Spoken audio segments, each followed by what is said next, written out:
Depuis 2-3 ans, c'est vrai que c'était quand même beaucoup plus dur. On a joué le maintien il y a 2 ans, on s'est qualifié, je crois qu'on se sauve sur l'avant-dernière journée. L'année dernière aussi, ça a été compliqué. Heureusement qu'on avait pris des points en début de saison.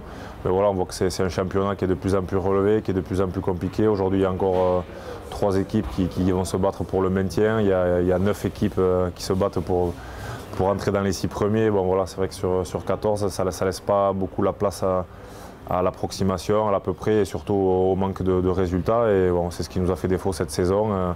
On n'a pas su engranger les victoires qui auraient pu nous permettre de basculer sur du positif, sur un peu plus de confiance et aller chercher les points nécessaires pour le maintien. J'ai pas fermé la porte à une éventualité d'aller tenter une expérience étrangère. En termes d'expérience, voilà, aller voir une autre culture. C'est vrai que le rugby m'a permis de voyager, de m'ouvrir, de rencontrer des personnes vraiment très intéressantes, très enrichissantes, des cultures différentes. Voilà, tout simplement d'aller un peu s'enrichir de ce qui se fait autre part, parce qu'il n'y a pas que le Pays Basque. Mais donc voilà, c'est vrai que c'est une expérience qui pourrait me plaire. Si cette entité venait à voir le jour, voilà, ça permettrait certainement de remplir les stades, d'avoir certainement tout le Pays Basque derrière cette équipe et, voilà, et de rejouer les premiers rôles, parce que ça permettrait en tout cas certainement d'avoir un budget plus conséquent, de se structurer. Je dis pas que c'est une équipe qui gagnerait tout, mais bon, en tout cas ça donnerait peut-être plus les moyens, ça serait plus facile qu'aujourd'hui, parce qu'on voit qu'aujourd'hui c'est quand même relativement difficile, que ce soit pour Bayonne ou pour nous. Voilà, on n'est pas certain non plus de l'avenir de Bayonne dans le top 14. Aujourd'hui, ils jouent le maintien. Mais bon, voilà, je crois qu'il y a des choses à faire, ou en tout cas il faut au moins se poser la réflexion.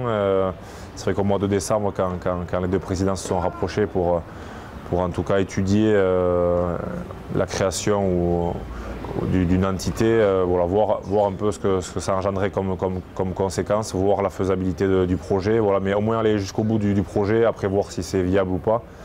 Je pense que ça serait déjà une démarche intéressante. Je me suis posé aussi la question de me lancer un dernier challenge sportif. Forcément, ça passerait par un grand club, un club qui jouerait le haut du tableau. Se mettre dans les meilleures conditions pour déjà essayer d'aller gagner peut-être un dernier titre, de finir sur un dernier challenge sportif et pourquoi pas retrouver voilà, un très bon niveau et aller titiller une place en équipe de France ou une place en tout cas dans le groupe qui ira faire la Coupe du Monde. Mais bon, aujourd'hui c'est une éventualité, c'est une option, mais voilà, il n'y a rien de fait de ce point de vue-là. Avec Serge, ouais, on a des discussions. Voilà, c'est vrai que moi, j'ai mon caractère, lui aussi, mais je crois qu'il aime bien aussi quand il a des personnes en face de lui qui lui disent ce qu'elles pensent. Donc moi je fais partie certainement de ces personnes-là. On n'a pas toujours été d'accord, mais on a toujours eu des discussions et je crois que c'est ce qui est important. C'est de ne pas rester chacun de son côté. Donc voilà, c'est vrai qu'on n'est pas d'accord sur tout, mais bon voilà, on discute, donc c'est là l'essentiel.